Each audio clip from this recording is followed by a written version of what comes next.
devastada pelo bloqueio das potências ocidentais. A Venezuela viu o seu produto interno bruto, o PIB, cair nada menos que 60%. Agora anunciando crescimento positivo e domando a hiperinflação, o país também anuncia que superou sua produção de petróleo em 1 milhão de barris. Ao mesmo tempo, a Venezuela também anuncia o registro de 87% de vacinados contra a Covid-19 nas 2 doses. E o início da vacina reforço e da vacinação para as crianças a partir agora de 3 de janeiro.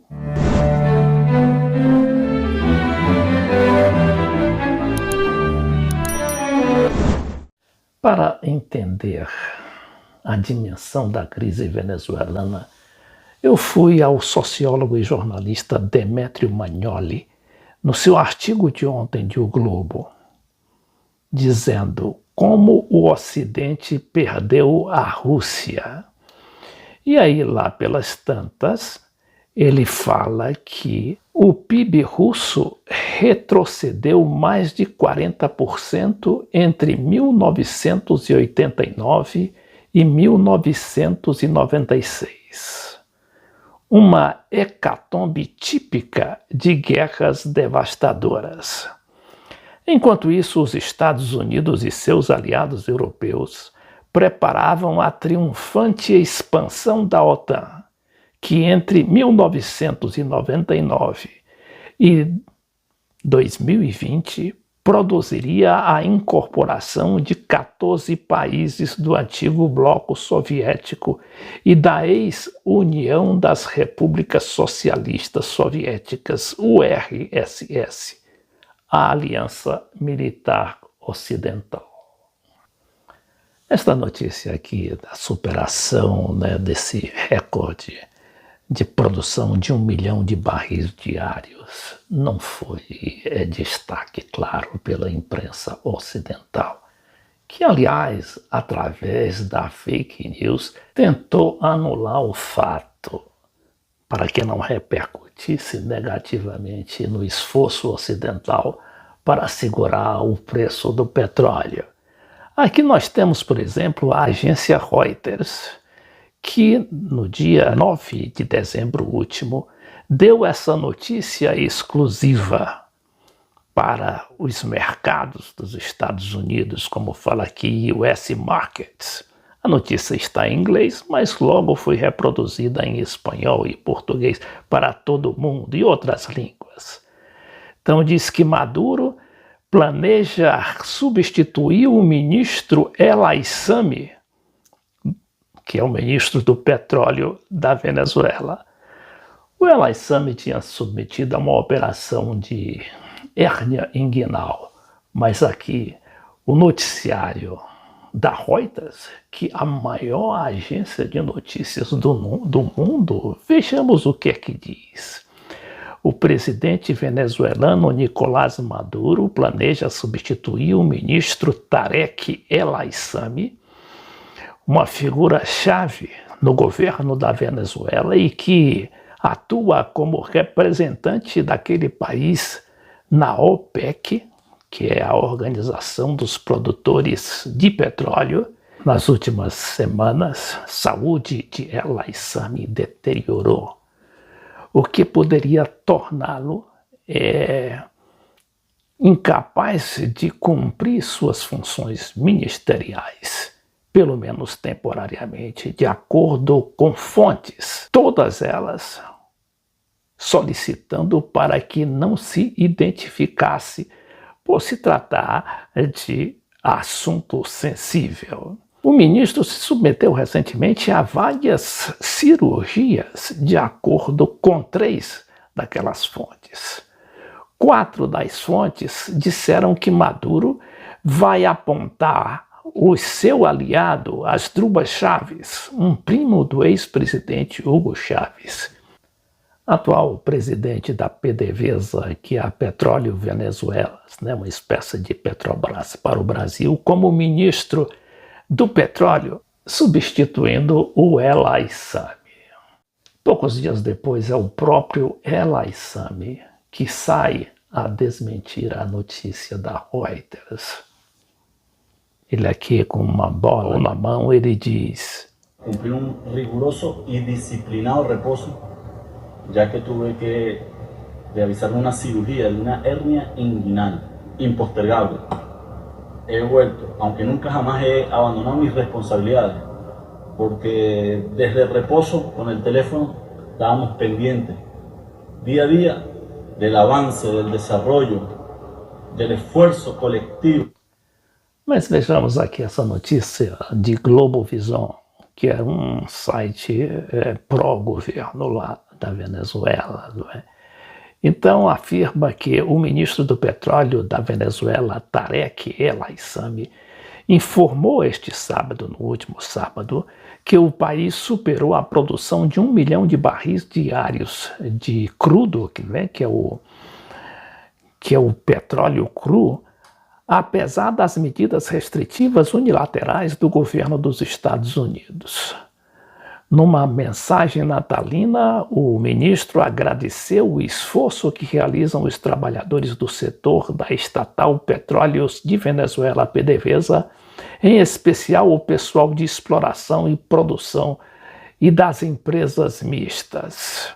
E aí o noticiário fala que a cifra, né, de 1 milhão de barris duplica os 500 mil barris diários que se extraíam no final de 2020 e supera a média de produção alcançada com o fechamento em novembro passado, que se situava em 876.100 barris diários. A indústria petroleira da Venezuela é uma das mais afetadas pela política de sanções ilegais impostas pelo governo dos Estados Unidos. No final do último mês de agosto, a vice-presidenta executiva Delcy Rodrigues manifestou que estas medidas coercitivas sancionaram a 192 pessoas, 150 empresas, 69 embarcações, 30 navios petroleiros e 58 aeronaves da linha bandeira da Venezuela, a Conviasa. Além disso, foram emitidos 7 ordens executivas com bloqueio à indústria petroleira. Ao mesmo tempo, o presidente da Venezuela, Nicolás Maduro, anuncia viagem ao Irã e o reforço da cooperação com o mundo árabe. A gente sabe que o Irã foi determinante, né, na superação desse problema venezuelano, sobretudo do petróleo, com a ajuda tecnológica, ajuda financeira e também a ajuda em matéria de segurança, na medida que protegia os navios que saíam ilegalmente da Venezuela para exportar seu petróleo, porque o país está todo sancionado, tanto pelo governo dos Estados Unidos, como da Europa, como das grandes companhias internacionais do mundo ocidental. Numa entrevista ao jornalista Ghassan Ben-Yedou, de um site e um canal de televisão do Líbano, o presidente Nicolás Maduro anunciou uma viagem próxima ao Irã, além de falar sobre as relações da Venezuela não só com o mundo árabe, como principalmente os outros países da América Latina e o chamado mundo multipolar, aí entendido como Rússia, China, Índia, Turquia, Irã e outros. O mandatário informou que recentemente manteve conversações telefônicas com o presidente do Irã, Ibrahim Raisi, que o convidou para seu país a fim de concretizar vários planos conjuntos.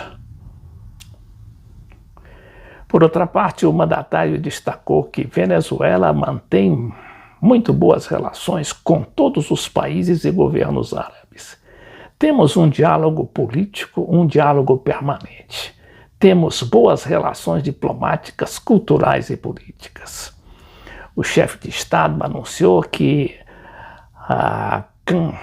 a chancelaria venezuelana vai empreender em 2022 várias iniciativas para reativar mecanismos de cooperação entre as nações árabes e América do Sul, nos setores como financeiro, monetário, turismo, interconexão aérea, entre outros. Ainda nessa entrevista ao jornalista árabe, o presidente Maduro falou da importância das forças morais e espirituais, que o inspiraram a fazer toda aquela resistência ao bloqueio econômico que já dura praticamente 20 anos. E aí o Maduro só é presidente há apenas 9 anos, porque antes dele teve o presidente comandante Hugo Chávez, que foi o grande artífice e o líder da Revolução Bolivariana. Espirituales y morales de grandeza que tiene el pueblo. Y uno encarnar, llevar esas fuerzas espirituales, llevar esas fuerzas morales. Uno como ser humano, solo, individual, no es nada. Uno como ser humano, como ser social, cuando encarna una causa histórica que es más grande que uno mismo, uno se pone del tamaño de las dificultades y las circunstancias que le toca vivir. Hemos tenido un pueblo heroico. Y bueno, yo como presidente he tenido que estar a la altura del pueblo heroico, ¿no? Y bueno, armarme de paciencia, de mucha fe y confianza en el futuro y batallar, como dices tú, batallar. Yo escuché muchas veces de Fidel Castro hablando con el comandante Chávez. Fui testigo de muchas conversaciones de los dos. Y Fidel siempre decía, uno siempre debe luchar. En cualquier circunstancia uno debe luchar. Hasta el último segundo uno debe luchar. Bueno, aquí estamos nosotros luchando. En todas las circunstancias que nos ha tocado y cultivando victorias parciales que le pertenecem solo a nosso pueblo.